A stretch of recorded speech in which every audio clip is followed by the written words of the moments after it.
Of course it was us. What do you think Saudi Arabia is? What kind of weapons do you think they're manufacturing in Saudi Arabia? What kind of targeting systems does the domestic Saudi weapons manufacturing industry have, you think? No, that's us, man. We did that.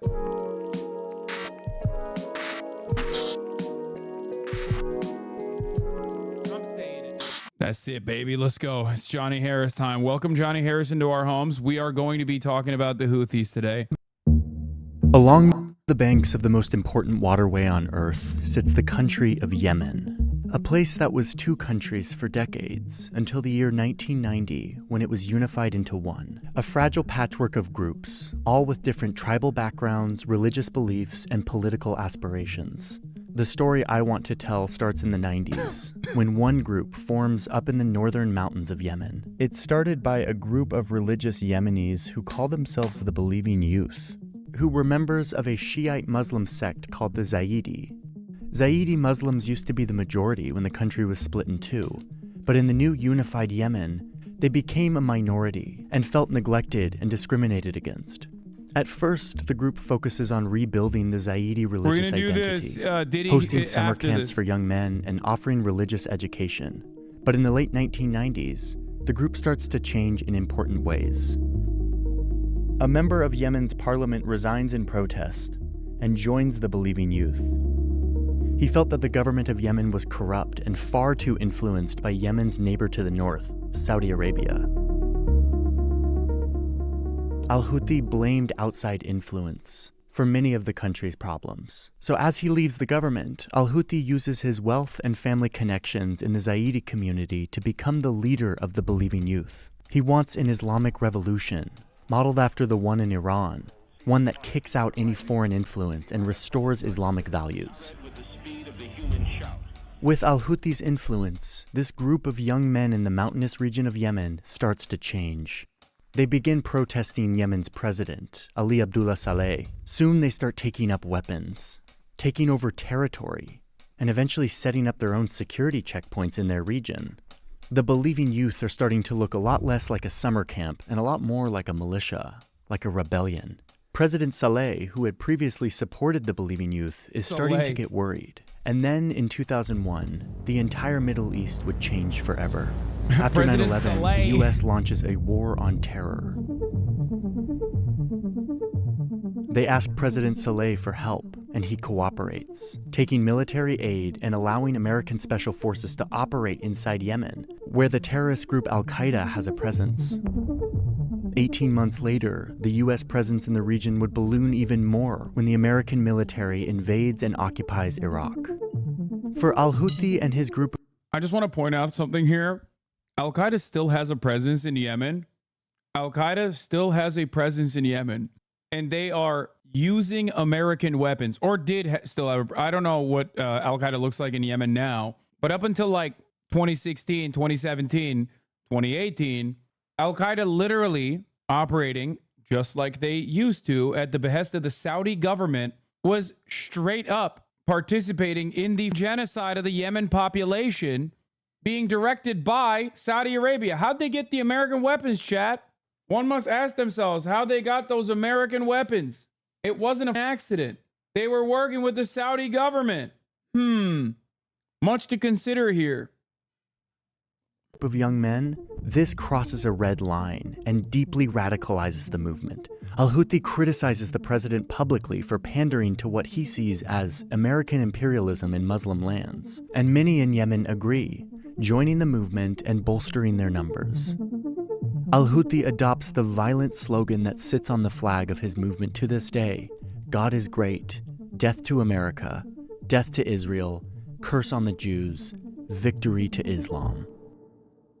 President Saleh feels threatened by the growth of this increasingly radical movement that is taking control of territory in the north. He issues an arrest warrant and a bounty for Al-Houthi and brutally cracks down on their protests. In response, the Believing Youth launch an armed rebellion in the north of Yemen, leading to counterattacks by the Yemeni military. Shortly after the fighting begins, Al-Houthi is...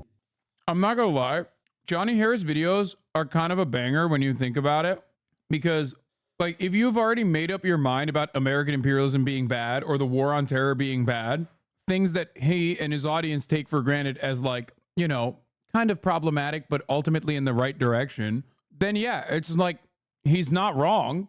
He's literally like, yeah, the Houthis believed that the Saudi government was working alongside American imperialists, and it's like, yeah, no, it's not wrong. It is correct. Killed in a cave in the north. The rebels he leaves behind fight on with new conviction, and the world would know them by the name of their martyr, a symbol of imperial resistance that would soon be firing rockets at Israel and hijacking cargo ships in the Red Sea.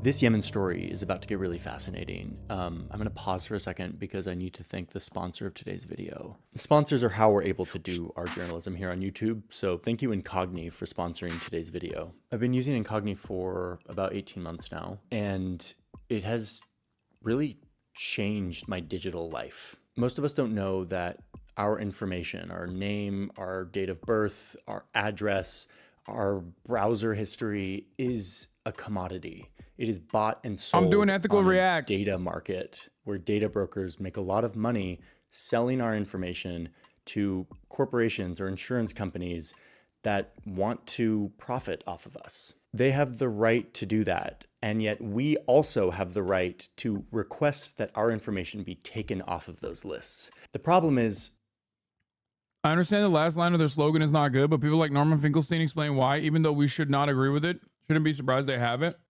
Yeah, I have never said that the Houthi slogan is good, nor do I care particularly about their way of conduct or their domestic affairs. It is almost identical to my perspective on the Iranian government. I am not a fan of the Iranian government's domestic affairs at all. Yeah, he did say data brokers have a right to sell your data. He did say that. there's a lot of these lists, and they don't make it easy for you to take your name off. Also, a lot of people keep asking me about this Houthi teenager. Didn't you interview a Houthi teenager? He was not a Houthi. Okay, I asked him. He said he was not. And that is why Incogni exists. You sign up for Incogni and you give them permission to act on your behalf, to go request that your information be taken off of these lists. And it's not like there's like 5 lists. There are, in my case, Incogni found like hundreds of lists that my name is on. Incogni shows you the lists that they found your information on, and then they start the process of taking your information off. And you get to watch while they do all the work. Month after month, Incogni. It is pretty wild because like everybody ran with that, him being a Houthi, which by the way, I maintain the position that I should be allowed to interview a Houthi if I want to as well, suck my dick. But also, not only was he not a Houthi, he got arrested. It's because you talked about One Piece with him? Yeah, I did. I was trying to get him to open up. You might not agree with my methods, but I don't give a shit. I'm going to humanize these people, okay? I don't care. You can get mad at the fact that I'm trying to humanize the Yemeni population. I don't care. That's precisely the reason why so many of these motherfuckers literally didn't even care about the contents of the interview, care about the fact that like BBC and many others actually also conducted the exact same interview, care about the reality that New York Times and many other outlets literally reached out to me to try to get connected with the kid. But yes, I am going to humanize a victim of a survivor of genocide. That's number one. Number two, did they ask what his favorite anime was? Yeah, they did. And he was like, I don't know about One Piece, so they arrested him. And what a lot of people fail to recognize is that throughout that interview, obviously I didn't debate him, right? But I asked him a couple questions specifically, pointed questions, like, how do you feel about anti-Zionist Jews? Are you shocked to find out about the reality that there are many Jews in America who are leading some of these anti-Israel protests? The reason why I asked that question to him was specifically because I wanted to see what his opinion was on the matter. Of course, nobody made mentions of that. They personally only were too predisposed with, oh, he's a Jew hater himself. He hates Jews, and that he's a terrorist. Okay.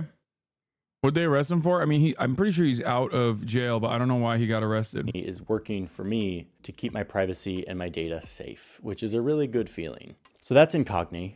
I'm really glad they exist. I'm really glad they've come to sponsor a video because I started using their service and I am very happy with it. They also then ironically claimed he was media trained and like lying. 19-year-old survivor of genocide.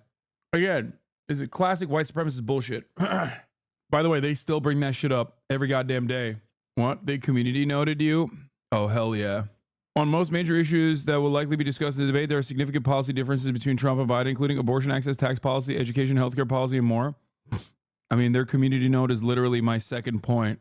Look, maybe we should ask them what anime they watch. See, they always still make that snide remark. How dare you ask a victim, a survivor of genocide, questions that will make him realize that I'm not trying to attack him and humanize him to the American audience. How dare I do that? Well, that's what I got for you. You can suck my cock. That media training thing is just something that the horsefucker V made up. Yeah. Yeah. Also, the Houthis, on the other hand, simultaneously have like curse the Jews on their slogan, but they're also simultaneously doing media training to be like, yeah, anti-Zionist Jews. Wow, that's cool. I like that. Why wouldn't he just say, I hate the Jews? I think I have more hatred in my heart for 35-month losers in my community that literally go, you were just community noted. Who cares, man? It is the dumbest thing to give a shit about. You're that Twitter obsessed. You are literally just as Reddit as like Divorce Ellie's fan base is. Just letting you know. The community you made smile. Yeah, well, yo, when are you going to start watching MasterChef again so you can know what you're talking about? Terrorist, genocide. Genocide in sarcasm? You think it's the Saudi and UAE caused genocide in Yemen is genocide? What happens to Israel dick riders? Do they just like automatically like there's something really fascinating that happens to people who love Israel that literally just say like there are no genocides. What is it? Is it just the Holocaust? No other genocide has ever happened on the planet? Is that what you're saying? Like what the fuck is going on here? What is this argument, dude? Yeah, no, it is literally a genocide. And that's not just my assessment either. That's like, you know, every international group has agreed that it was a genocide. What the This is the whole point. This is the issue. This is the issue with people that just like have like a reactionary position and get negatively polarized against me. They end up taking like unhinged positions. I would much rather have the community that I've cultivated than dumb fucks like you in this community. I'm gonna be honest with you. Dumb fucks that literally hear me say something is a genocide and immediately automatically go, genocide, lol. Like you just didn't even hear what I said. You just automatically went, oh, Hasan thinks something is a genocide, so it probably isn't. Yeah, my community's awesome. We don't deny genocide, dipshit. Suck my dick. 2019 follower. I know exactly what pedophilic debate pedophile community comes from. So there's a link in my description. It is incogni.com/Johnny Harris. Click the link. It helps support the channel. Go debate the ethics of CP and how age of consent should be lowered. And, you know, actually it's ephebophilia, not pedophilia. Come on. Johnny. Go back to your community. Harris, and you will get 60% off the yearly plan of Incogni. Use that code so they know it came from this ad read. That is very helpful to me. So yeah, you can try it out, get a big discount, and see if Incogni helps protect your privacy while also reducing the amount of junk mail and robocalls that you get. Thank you, Incogni, for sponsoring today's video. With that, let's dive back into Yemen. By 2004, the Houthis have morphed into a full-blown rebellion, fighting against Yemen's government from their northern strongholds. They know this land well, and they have local support, allowing them to fight a guerrilla campaign against the government forces, blending in with civilians, hiding in mountains and caves, and allowing them to resist the much better equipped Yemeni army. As the conflict turns more violent, more tribes in the region would feel that the military is being overly brutal, leading them to join the Houthis. And it's at this time that the conflict goes international. The Houthis say that Saudi Arabia is letting the government of Yemen position troops right across this border. So they invade into Saudi Arabia, killing Saudi soldiers and taking hostages. This pulls Saudi Arabia into the conflict as they respond with airstrikes and troops and push the Houthis. That just pulled them in, dude. It was crazy. It was crazy. They definitely weren't doing the thing that they were correct on. Again, come on, dude. Israel style. Yeah, Israel style. They were just defending themselves. He's out of their territory, punishing them for this invasion. Now, over here, Iran is watching this war, and they see an opportunity. The the Houthis are now fighting directly against their biggest rival, Saudi Arabia. So they start secretly sending weapons to the Houthis. At least that's what Saudi Arabia claims, saying that they intercepted an Iranian ship filled with weapons and military trainers on their way to the Houthis. It looks like Iran is directly supporting the Houthis now, though how much support they provide behind the scenes will always be intentionally unclear. As the conflict between the Houthis and the government continues in the north, Saudi Arabia has been fighting their own war on terror against a branch of al-Qaeda operating in Saudi Arabia. Seeing that their days are numbered, this branch of al-Qaeda flees south over the border into Yemen, where they merge their forces with the Yemen branch of al-Qaeda. They create Al-Qaeda in the Arabian Peninsula, or AQAP, one of the most dangerous and well-funded versions of the group to ever exist. The group's goal is to create a strict Islamic state across the whole region, while violently waging holy war against foreigners in Muslim lands.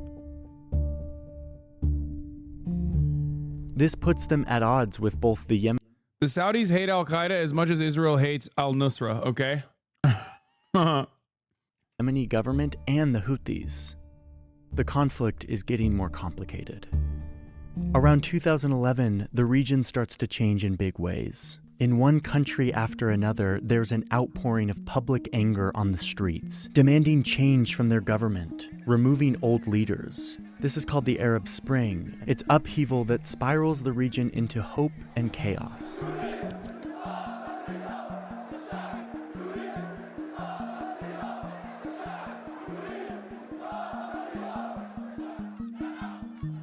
Iran and Saudi Arabia see this as an opportunity to strategically choose sides in all of these countries in hopes that when the dust settles, they will come out with a stronger hand of allies in the region. And one of their main focuses is Yemen, a country that is also rising up, calling for President Saleh to step down. The corrupt dictator of Yemen is running out of time, which is something the Houthis have been fighting for years. But Saleh refuses to step down, adding fuel to the uprising. Saudi Arabia sees this situation at their southern border and decides to step in with the help of the UN, convincing Saleh to transfer power to his vice president in exchange for immunity from prosecution. On his way out, Saleh takes the billions of dollars that he corruptly amassed during his time in office, and he also retains the loyalty of key parts of the military, fighters that are only loyal to him. But the people aren't satisfied with this new Saudi-backed president. The government remains weak and unorganized. Meanwhile, the Houthis are taking advantage of this infighting and only getting stronger, taking more and more territory from the government, adding to their forces and receiving more support from their backer Iran, who is supplying them with more training, missiles, drones, and other advanced weapons. They used these weapons in the fall of 2014 to march into southern Yemen, taking over large swaths of territory. Now that the Houthis have momentum, the former president... That's crazy, and it wasn't even us this time? Bro, what you mean it wasn't even us? Bro, he's literally talking about direct Saudi involvement. Of course it was us. What do you think Saudi Arabia is? Who is Saudi Arabia? What kind of weapons do you think they're manufacturing in Saudi Arabia? What kind of targeting systems does the domestic Saudi weapons manufacturing industry have, you think? No, that's us, man. We did that. Saleh joins them in an alliance of convenience. In fact, Saleh's forces are critical in helping the Houthis take the capital city of Sana'a. Saleh is now working with his former enemy. The reason why he now mentions Saleh is corrupt is because of this, by the way. A chatter was like, oh, now he mentions that President Saleh is corrupt. It's because of this. He was trying to get you to understand he's bad now. He didn't mention it when the Houthis were resisting against him. He only mentioned it when he's aligned with the Houthis for a brief moment. Against his own vice president, the man he had to give power to when he stepped down. President Hadi and his government flee south as the Houthis take over, but the Houthis are right behind them. So Hadi has to flee to Saudi Arabia, trying to govern Yemen from there. But the Houthis just keep gaining momentum. By the middle of 2015, they now control the capital city completely, where they create their own government and take control of the government's military weapons, helping them expand even further into the south. Now that the Houthis are in power, They run an oppressive regime that silences free speech, crushes dissent through arrest and torture, and recruits children I don't get it. It seems like they're doing free speech. to the south. Now that the Houthis are in power, they run an oppressive regime that silences free speech, crushes dissent through arrest. That's free speech, brother. What are you talking about? Being able to burn the American flag is American style free speech too. Yeah. Under Saleh, Yemen was a thriving liberal democracy, but he is also partially corrupt and brutal. I will only mention that he's corrupt when I'm about to say that he aligned with the Houthis for a brief moment. Also, the shining beacon of liberal democracy that Yemen was changed dramatically when the Houthis came into power, and not that they basically maintained the same business as usual in the midst of a civil war. Kind of odd that these guys are random people, and yet they are able to galvanize massive chunks of the population. I don't know how. Agree with him or not. It's just odd that he keeps saying that this is a militia group backed by Iran, nothing to do with Yemen, kind of, but also simultaneously very popular, seemingly. And torture, and recruits children as soldiers, all while imposing strict religious laws that undermine women's rights. Meanwhile, Saudi Arabia is getting nervous. Their southern neighbor is now controlled by a group that is funded by their biggest enemy. So, I mean, they strip women of individual freedom and rights. Bro, what are you talking about? Listen to me.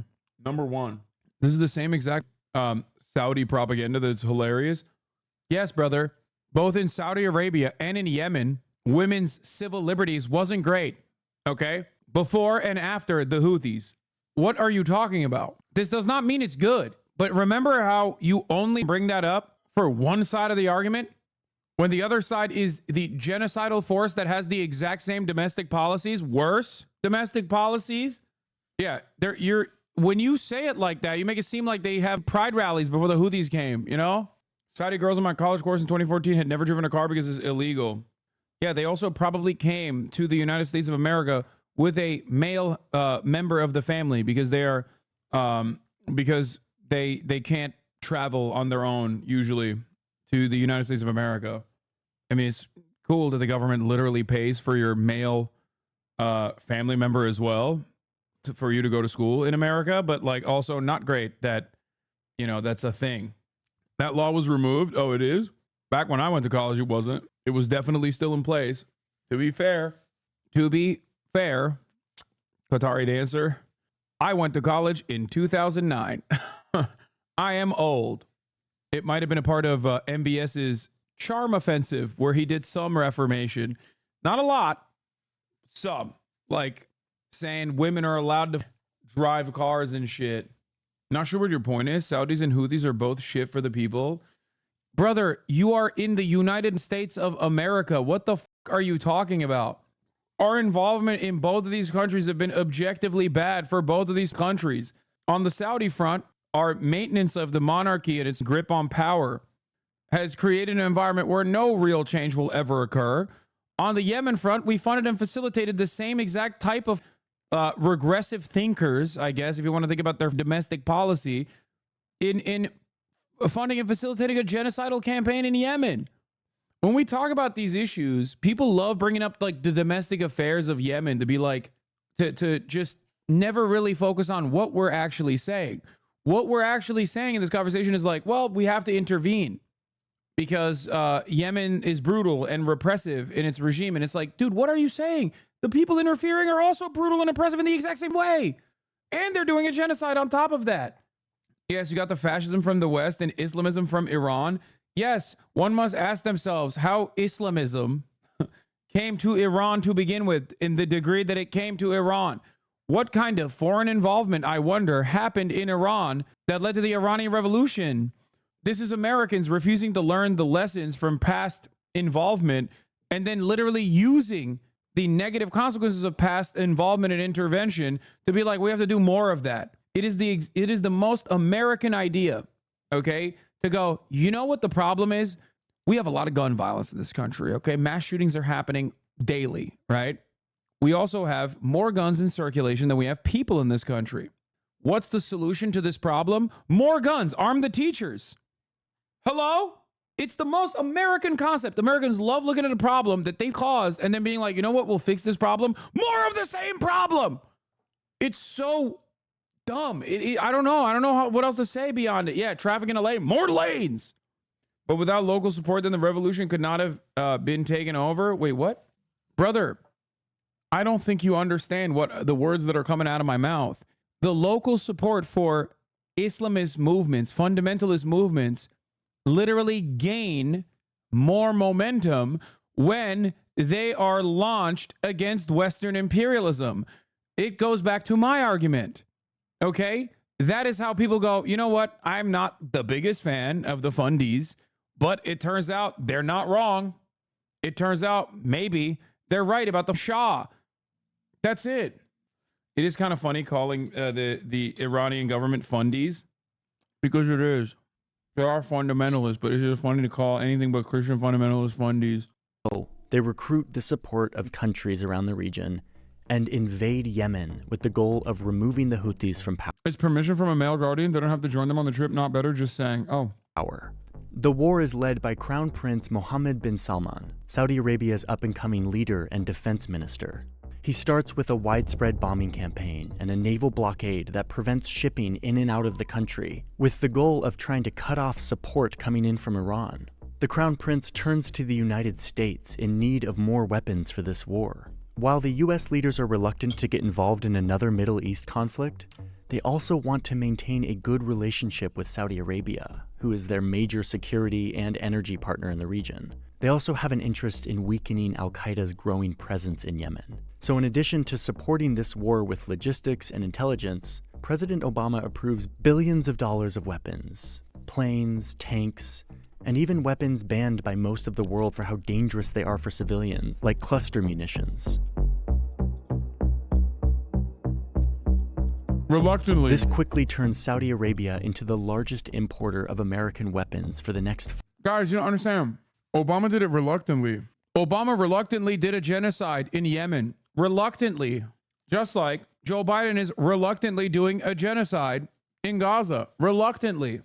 By the way, once again, American foreign policy is bipartisan, as I've said time and time again, because reluctantly, Donald Trump also funded and facilitated and continued the genocide in Yemen. This is the genocide I was talking about, by the way. That chatter was like, genocide. Reluctantly. Hey, good thing this wasn't us, though. Yeah, exactly. 4 years. So it's 2015, and Yemen is in a full-blown war between the Houthis and Saudi Arabia and their coalition. This is when Trump definitely didn't do so reluctantly. Guys, there is no difference between Obama aesthetically claiming that he's doing it reluctantly while still doing it versus Trump saying, no, who's going to buy the weapons? Are you going to buy $10 billion worth of weapons? Guess what, dude? They both have the same exact energy on the issue. One is just pussyfooting around it. That's why at the time I literally openly, I wouldn't say praise, but openly said, hey, at least he's honest. He's a giant piece of shit, a genocidal warmonger, but he's honest. Go back and find it. Go back and find my coverage after Jamal Khashoggi was chopped in a Istanbul Saudi embassy. There's no difference between aesthetically posturing as though you are against the genocide and the genocidal ambitions versus openly stating why you're doing it, because they're buying $10 billion worth of weapons. The Saudi consulate in Istanbul.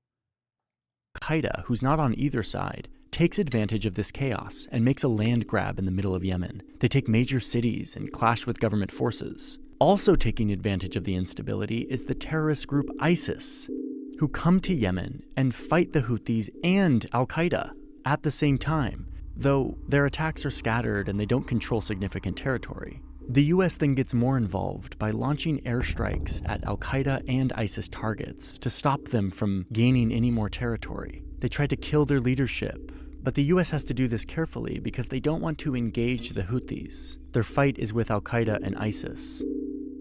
In May of 2015, the Houthis... That's so strange that the Saudi government was bombing the Houthis and fighting against the Houthis. And it's so weird that so was ISIS and al-Qaeda. What? What's that about? In the same time frame, al-Nusra, which is like the Syrian version, was also getting help from the Israeli government. That's very strange. How peculiar. I just don't know. I don't know what it is. I don't know what I don't know what it's about. Link to your comment on him being honest. Well, against everybody, including Russia. And it's so funny. He's just like the conversation is so easy to have when a politician is honest about their dishonesty, right? And that was the brilliant part about Donald Trump. He's just straight up saying it. He's like, what are you, stupid? Do you not understand? Like, no, we're selling the weapons, dumbass, because they give us money for those weapons, dumbass. And low gas prices. What do you want to increase gas prices and also on top of that allow someone else to sell the weapons to Saudi Arabia? No, we're going to sell it, stupid. Like, he's like shocked that members of the media who clearly know this, by the way, like there's no way people are that stupid that they don't recognize that like this is the real reason why this is the real reason why like liberals are also not punishing MBS. That's it. That's the reason. And he's saying it. And again, he's being honest about it. And Joe Biden is being dishonest about it. That's the reality. Sorry. It doesn't mean he is. Damn, bro. Damn, that's crazy. Who's this guy? Benefit of foresight, dude? What the He's saying that in 2021, March 3rd, 2021. How's this guy cooking so hard? That's a whole ass 3 years ago. What's that about? How'd that happen? Huh. That's weird. I'm saying Joe Biden's being dishonest about it. How did I know? How did I know? What? How did I predict how Joe Biden would react against Yemen later down the line? How? A good person. He is a monster. The things he's saying are monstrous. But that's precisely why I get frustrated with the Joe Biden administration, because if you think that this is monstrous, then you have to recognize that what Joe Biden is doing is also monstrous. And I'm going to keep it that way. And I'm not going to tell a country that's spending hundreds of billions of dollars and has helped me do one thing very importantly, keep oil prices down so that they're not going to $100 and $150 a barrel. Right now, we have oil prices in great shape. Chatters back then also demanding gaming. Chatters back then also demanding, okay, buddy, 2 hours into the broadcast.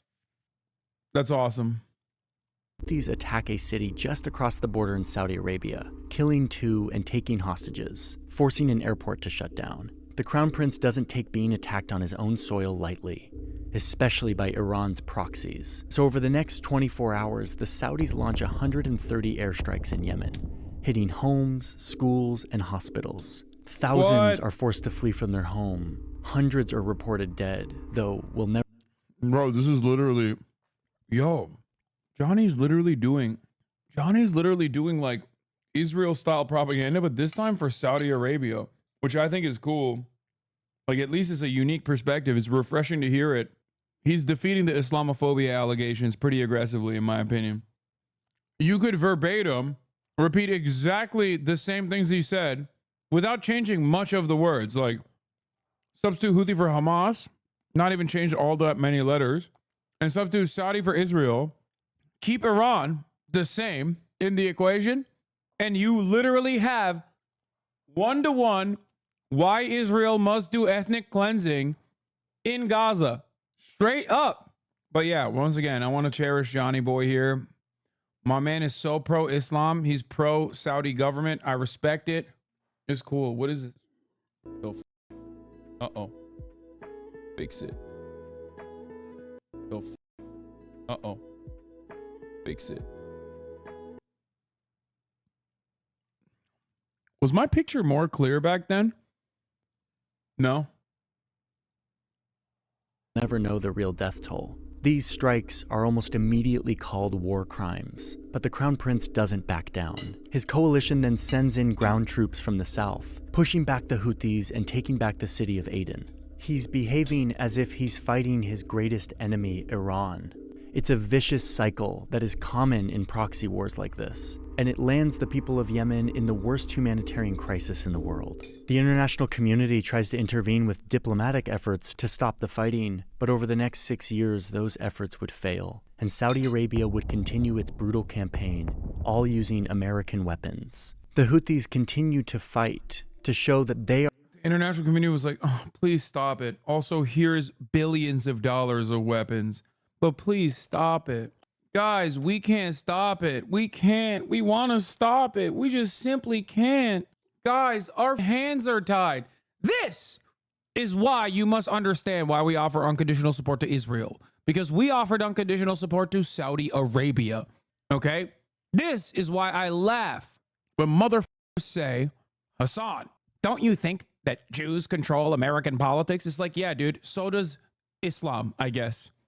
Hasan, don't you think that Islam controls American politics? After all, Saudi Arabia's genocidal campaign was not put an end to under identical terms until a power player came to actually play power. China. China stopped this shit, not America. Don't forget that. Yeah. Perhaps it is not Islamo-Judaism that controls the media or America, and simply American foreign interests, American State Department, American capitalism, American imperialism. I don't know. Or maybe it's actually Islamo-Judaism.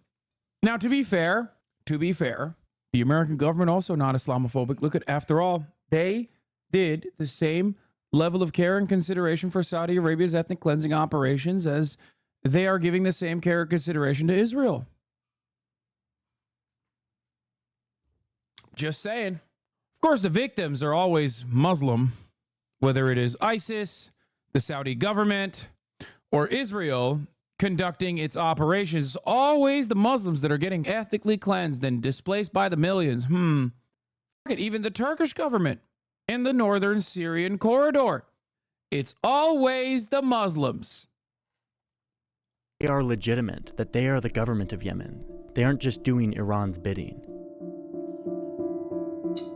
The war continues to destroy cities and land, and the blockade continues to keep trade out. The Saudis continue to bomb indiscriminately, and with time, 2 million Yemenis are displaced. Like, Saudi Arabia literally did Israel shit in Yemen for years. There were people who criticized it, myself included. Dude, it is like clockwork. It only, people who are 30-month subscribers are the only people who say this.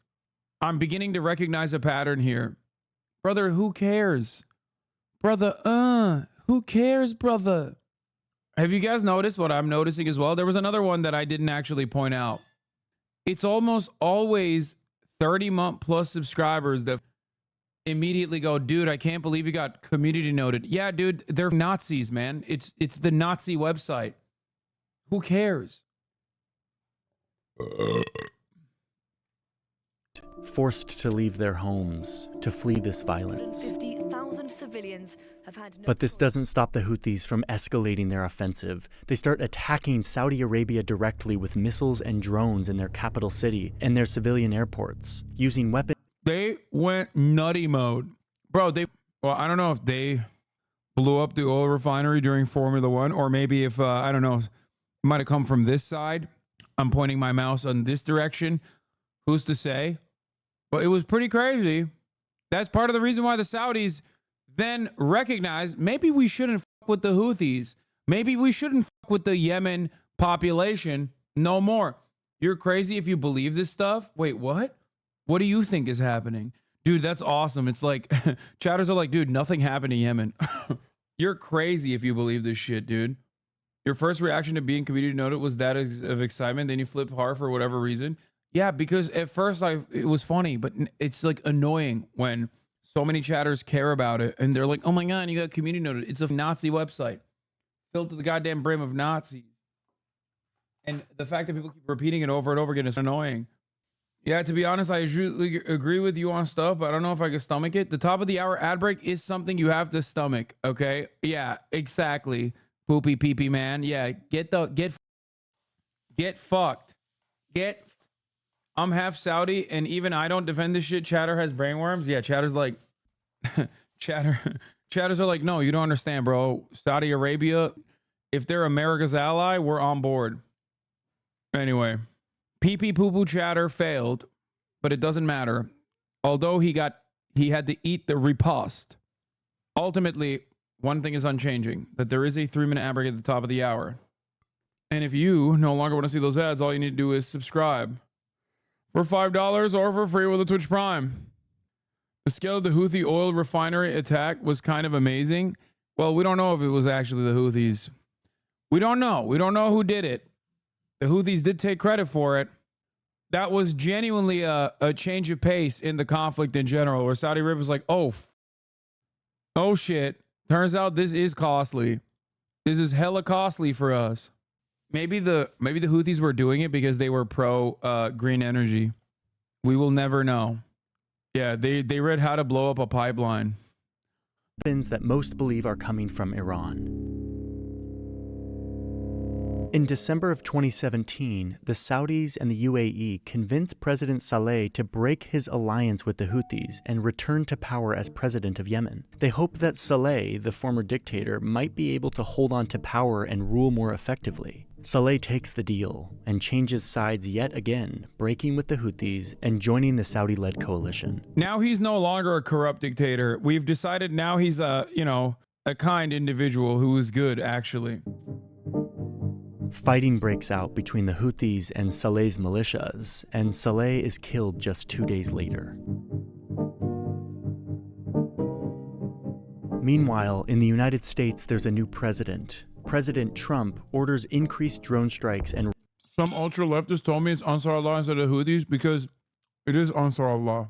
Ansar Allah is like the new coalition that is comprised of both Houthis and other factions as well. Raids against Al-Qaeda, So that ultra-leftist helping is government correct. forces take back large amounts of territory. Despite the war crimes committed using American weapons, Trump approves more weapons sales to Saudi Arabia to wage this war. And Wait, what? Was he not reluctant?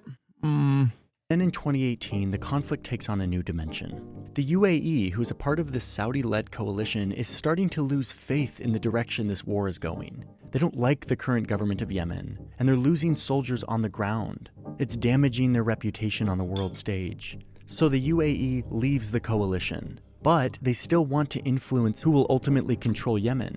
So they start backing a new group in the south called the Southern Transitional Council, or STC. This group isn't aligned with the government or the Houthis. They're calling for a separation of the southern part of Yemen. They want their own state. They want their own country. So the UAE starts to withdraw their troops from the south of the country, and the STC separatists start taking control of southern provinces. The Saudi coalition is fracturing, and yet another group is jumping into the fighting, showing just how up for grabs Yemen has become. By the fall of 2019, the war has reached maximum complexity. You've got the Saudi coalition backing the former government. So complex, bro. American-backed coalition forces did a genocide in Yemen against the popular uprising comprised of both the Houthis and many other groups against the corrupt dictatorship. These groups, in their domestic affairs, aren't exactly woke either. They were, however, definitely anti-imperialist.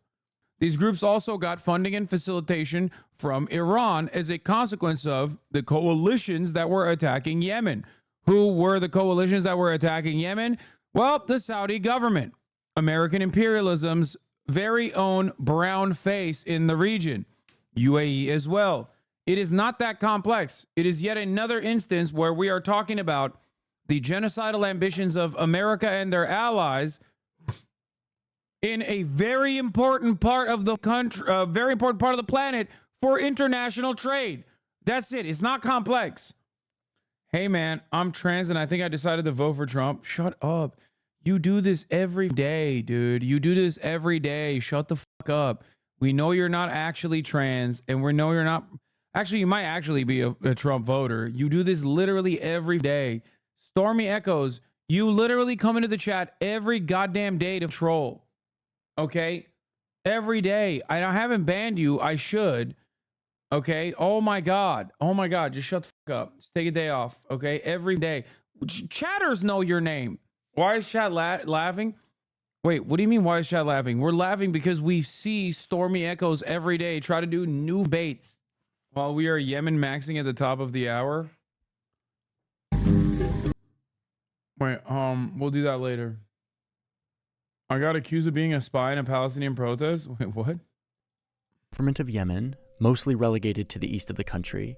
The UAE is now backing this separatist movement in the south, who are fighting against the former government of Yemen, the Houthis, backed by Iran, still maintain majority control of the major cities in the north. Al-Qaeda and its militia allies are still fighting to control small slices of the country, and the US continues to conduct airstrikes against Al-Qaeda and ISIS, while supporting and selling more weapons to the Saudi coalition. Yemen is fracturing further, and if there's any hope for peace, power needs to be consolidated. So Saudi Arabia and the UAE make amends. And then, together, they convince the government of Yemen and the separatists in the south to form a new coalition. I just don't understand. I don't understand. Only one of these groups is not an internationally sanctioned and you know, well, I guess I was going to say it's not an internationally sanctioned terrorist organization, but they do consider the Houthis to be terrorists, or at least Trump did. Joe Biden took them off the list and then said he's going to put it back on. But only one group is comprised primarily of the Yemen population and is led by the Yemen population, which is the Houthis. The other guys are assholes who are aligned with foreign nations in the region. I don't understand it.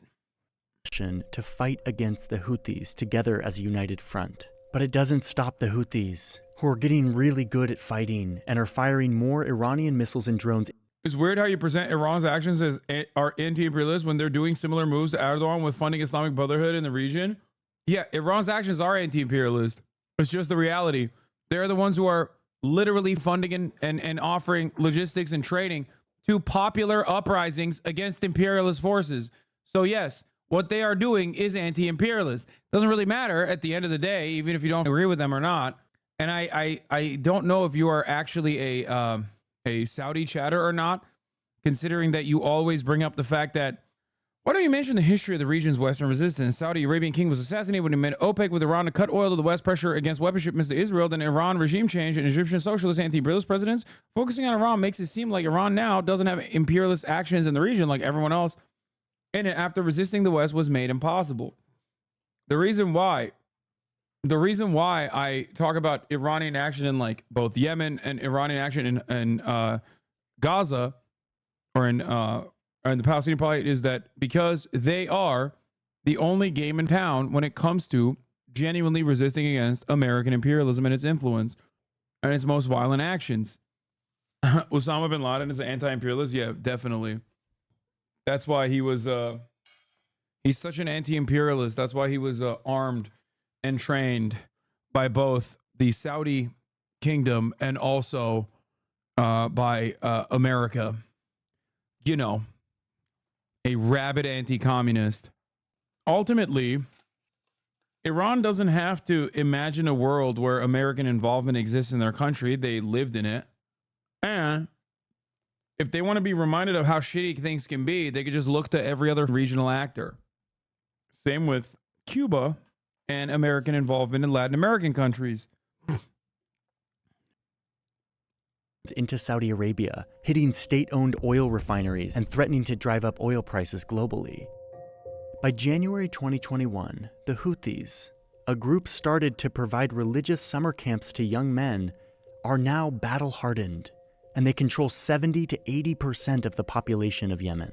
Later that year, the UN announces that approximately 20 million of those people are dependent on humanitarian aid for their daily needs. And at this point, the war starts to settle in to an uncomfortable stalemate. In April 2022, the UN brokers a ceasefire, and the fighting stops. At words, you might say that Iran is aggressively expanding its sphere of influence. You can't even call them irredentists because they never try to claim any more territory. Yeah. Iran is a regional actor with its sole purposes as foreign policy, trying to end American involvement and interference. Iran's foreign policy beyond that, or Iran's interest beyond that, certainly could be the implementation of like a Shia-style control similar to Iran in other countries where Shias do exist. But that is not the point. That's neither here nor there. That is insignificant in the grand scheme of things. You don't believe that yourself? What do you mean? Everyone knows that Americans got rights in America when that one foreign superpower came in and blew the place up. Yeah. The irony, of course, is that Iran would be in a dramatically different place if America did not interfere in Iranian politics during the Mossadegh era, because British Petroleum thought it was completely unacceptable that their refineries were seized by the Iranian government after Iran decided to nationalize its oil production. If you don't want Iran to gain more prominence in the region, then don't blow up the entire region. Iran never nationalized their oil production until 1979. Iran moved to nationalize their oil production, and that was a bridge too far for British Petroleum. That is the reason why they went to the CIA, or OSS, I guess, at the time. Or no, I guess it was CIA at that point. Stops. Behind the scenes, Saudi Arabia and Iran have been in diplomatic talks, sponsored by China. Regional tensions are cooling, which means that their proxy war in Yemen, Damn, put some respect on it. Put some respect on it. Let's run that part back, dude. Iran have been in diplomatic talks, sponsored by China. Regional tensions are cooling, which means that their proxy war in Yemen is also cooling. Saudi Arabia has had enough of the fighting. President Hadi resigns and hands power over to a council meant to govern Yemen and manage the war, and both sides are tired of the fighting. So when that ceasefire is set to expire in October 2022, the conflict mostly stays quiet, even without a new agreement. By 2023, Saudi Arabia and Iran have officially restored their diplomatic relations. Saudi Arabia hoping that this means Iran will stop supporting Houthis to attack their southern border. But the Saudis keep their maritime blockade around the country, making life in Yemen unlivable for millions. But at this point, the heaviest of the fighting on all sides has stopped. But then, in the fall of 2023, the Houthis were back in the news. After the Palestinian group Hamas launches a brutal attack into Israel, Bro, where's that chatter? Guts team. Iran had no problem working with NATO to destabilize Iraq, Afghanistan for its own ambitions. Hell, it didn't even have an issue with taking Israel support against Saddam. This whole anti-imperialist narrative is just a response to being kicked out of the club, just like Russia. Not gonna lie, you're way off the mark here. Iran is hated in the region for its Shia expansionist goals. I don't think you're understanding the words that are coming out of my mouth. I literally openly mentioned that while there is Shia expansionist momentum from Iran at times has even reduced its support to Hamas. There would be no Hezbollah.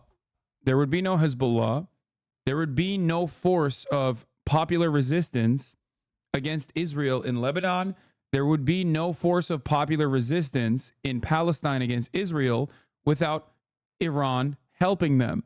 If you don't want Iran to have more power in the region, then don't fuck with the region. That's what I'm saying.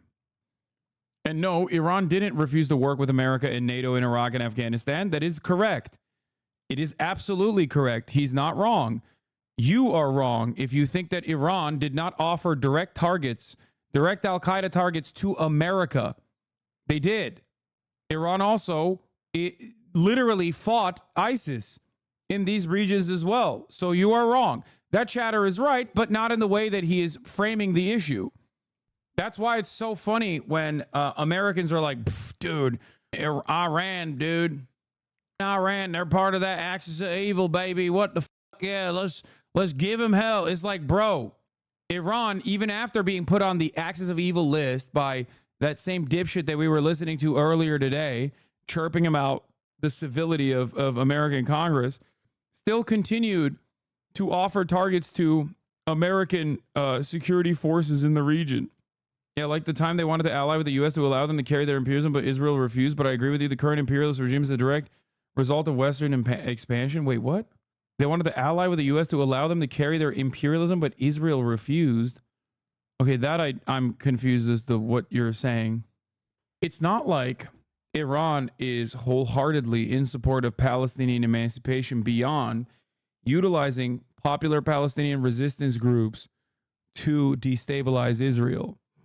If they were legitimately interested in defending the Palestinians and engaging in Palestinian emancipation, they would have rocketed Israel on October 8th, okay? It is a reality that the Palestinians are aware of as well, or at least the resistance groups are aware of as well, which is why they didn't even collaborate with the Iranian government on October 7. A fact, by the way, that was reasserted by the Iranian government, the Israeli government, and the American government. Israeli military invades the Gaza Strip, vowing to destroy Hamas and free the hostages that they took. The campaign leads to tens of thousands of Palestinian civilian deaths, and it provokes a response from Iran and Hamas had a brief pause in their allegiance. I don't know if it was, I guess it was between 2011 and 2017. I don't remember the exact details, but I do know that they're not like when people try to say that like Hamas is being directed by Iran, or when people try to say that Ansar Allah is being directed by Iran, that is not correct. Okay? These can be considered Iranian proxies to some degree, as long as their interests are aligned. Hamas originally, and still is, by the way, a Sunni group, for the record. They're not even, Hamas itself is not even a Shia group. They're Sunni. It is originally a, oh shit, Aldani Marki. Imperialism in the Marxist sense would, at the very least, presuppose some sort of profit incentive. Iranian support for various armed groups in the region is at best a net negative for the Iranian economy. They're losing money on this. Iran having relations with non-state actors, funding them and supporting them is not imperialism. Iran is bleeding money through this policy. I would probably agree with the argument that Iranian influence in Iraq has been for the worse, but to speak of Iranian imperialism in Yemen is far-flung lunacy with no basis in reality. Holy shit. What's up, Alden Markey? Is this the same person from Twitter? Yes, lol. Respect. Yes. Iranian interest in the region is born out of anti-American imperialist desires. That's it. 100%. And there have been times when Iran has withdrawn support or even refused to support to the degree that they claimed they would if Israel violated red lines. Remember, Iran only struck Israeli soil after Israel tried to open up another front of war against Iran in an effort to possibly bring America into the fold in a more meaningful capacity. Iran did not strike Israel after Israel violated previously set red lines that Iran had never really enforced because they never technically had to.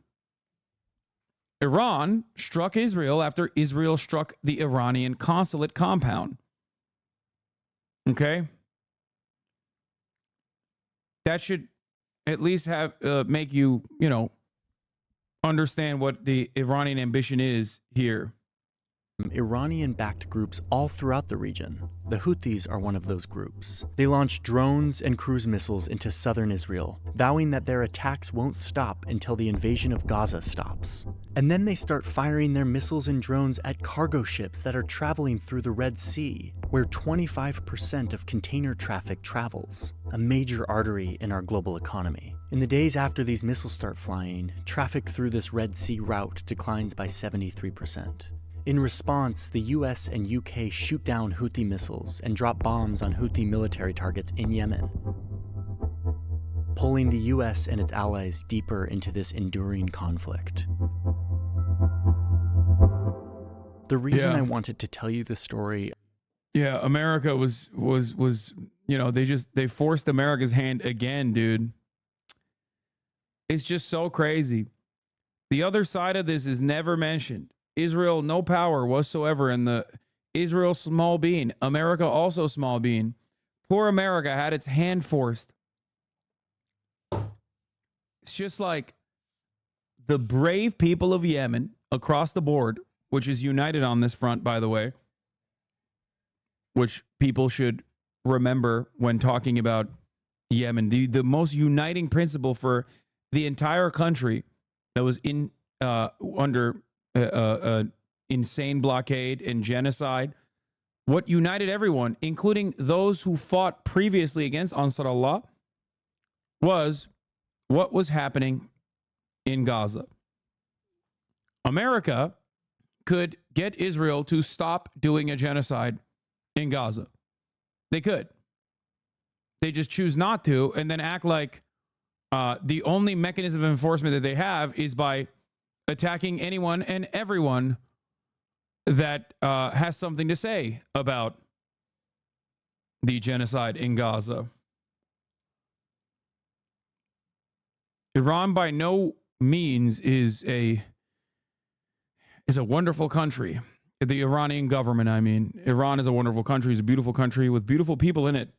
The Iranian government, on the other hand, is not necessarily a great government at all.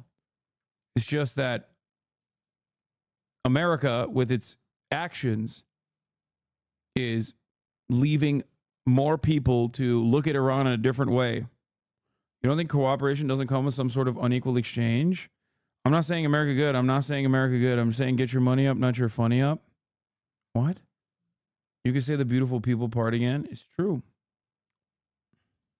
Of this conflict in Yemen because it represents the vicious cycle present in a lot of proxy wars, where geopolitical rivals use their neighbors as battlefields instead of fighting each other directly. They fund and add fuel to local conflicts, escalating them to the entire country and often to the entire region, leaving violence and power vacuums in their wake, which are then filled by bad actors, trying to take advantage of the instability. All of this changes borders, destroys cities, and ruins lives. It's the story of powerful countries. And did Johnny say USA once? Yes. Johnny Harris only brought up the United States in this conversation to say that Obama reluctantly gave billions of dollars of weapons to Saudi Arabia to conduct the genocide, which he didn't say was a genocide, by the way. I don't think once did he ever mention that it was a genocide. Okay. He also then mentioned that America reluctantly was forced to deal with the Houthi plight after the Ansar Allah government started blocking ships from going up this little passage right here. Hello, I'm from Spain, and I don't know how people from the Western world can be okay with terrorist groups funded by Iran. How can people like a group of terrorists? That was not a Spanish accent. I know, I fucked up. Yeah. Hello, I'm from Spain. And I only like terror cells that are funded by the American government or entire states that are doing terrorism. As long as they're aligned with the American government and our interests. and their cynical scramble for influence and power in vulnerable places, leaving behind them a wake of tremendous human suffering.